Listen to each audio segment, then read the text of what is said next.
નમસ્કાર, India news ગુજરાતમાં આપનું સ્વાગત છે અને હું છું આપની સાથે કિશન તિવારી। સમાચારોની શરૂઆત કરીએ આપણે સૌથી પહેલા મહત્વના સમાચારથી વાત કરીએ આપણે રાજકોટની। તો રાજકોટમાં જંગલેશ્વર વિસ્તારમાં કરવામાં આવેલા મેગા ડિમોલેશનના ખર્ચને લઈને શરૂ થયેલો વિવાદ હવે વધુ ગરમાયો છે। ગત 24 ફેબ્રુઆરીના રોજ રાજકોટ મહાનગરપાલિકા દ્વારા જંગલેશ્વર વિસ્તારમાં મેગા ડિમોલેશન હાથ ધરવામાં આવ્યું હતું, જેમાં હજારો પરિવારો ઘર વિહોણા બન્યા હતા।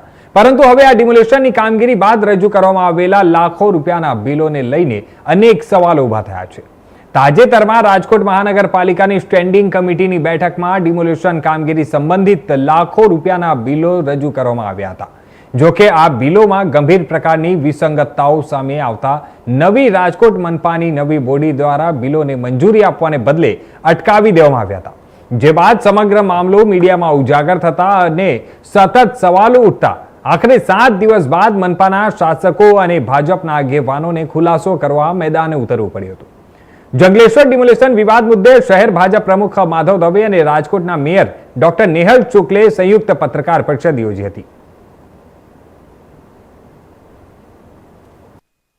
નમસ્કાર મિત્રો, હાલ જે મુદ્દો ચાલી રહ્યો છે જંગલેશ્વર ડિમોલેશન અને એના જે બિલ બાબતમાં, એ બાબતમાં ભારતીય જનતા પાર્ટીનું રાજકોટ મહાનગરપાલિકામાં શાસન છે અને અમારા પદાધિકારીઓ એ માટે પૂરી ગંભીરતાથી કામ કરી રહ્યા છે અને પાર્ટી લોકોને કોઈ તકલીફ ન પડે એવા નિર્ણયો લેવા માટે જાણીતી છે અને અમે એ મુજબ જ નિર્ણયો લીધા છે।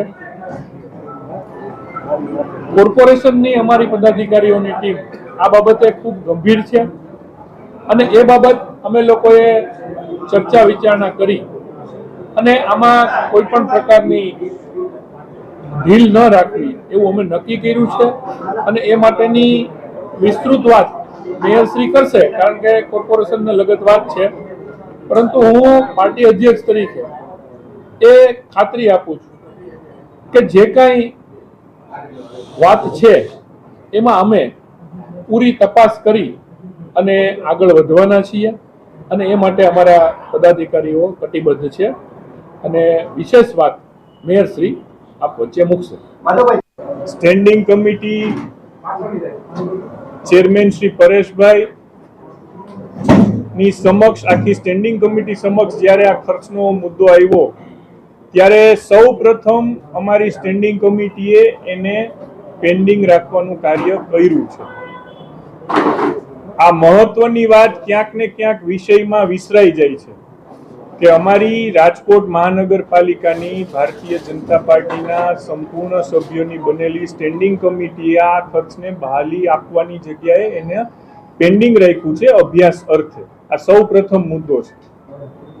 હવે જે કઈ વિષય છે કે જંગલેશ્વરનું ડિમોલિશન થયું, આપ સૌના માધ્યમથી ઘણું બધું એમાં છેલ્લા લગભગ 5-1 દિવસથી ચર્ચામાં રહ્યું છે।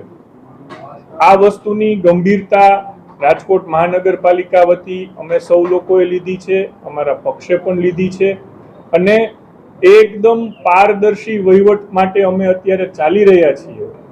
આ જ કોલને ધ્યાનમાં રાખીને મેં મેયર તરીકે કમિશનરશ્રીને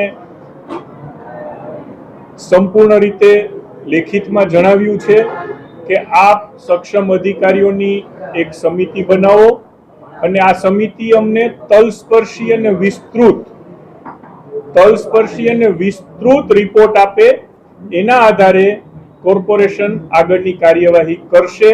કોની ઉપર પગલાં લેવા, કોઈ આમાં કસૂરવાન છે તો એના ઉપર શું પગલાં લેવા, ખરેખર નેચરલ કોર્સમાં બધું થયું છે, આ દરેક પ્રશ્ન જે અત્યારે ચાલી રહ્યા છે એના સંપૂર્ણ જવાબને ધ્યાનમાં લઈને કમિશનરશ્રીને તાત્કાલિક એક સક્ષમ અધિકારીઓની તપાસ સમિતિ બનાવવાનું જણાવેલ છે।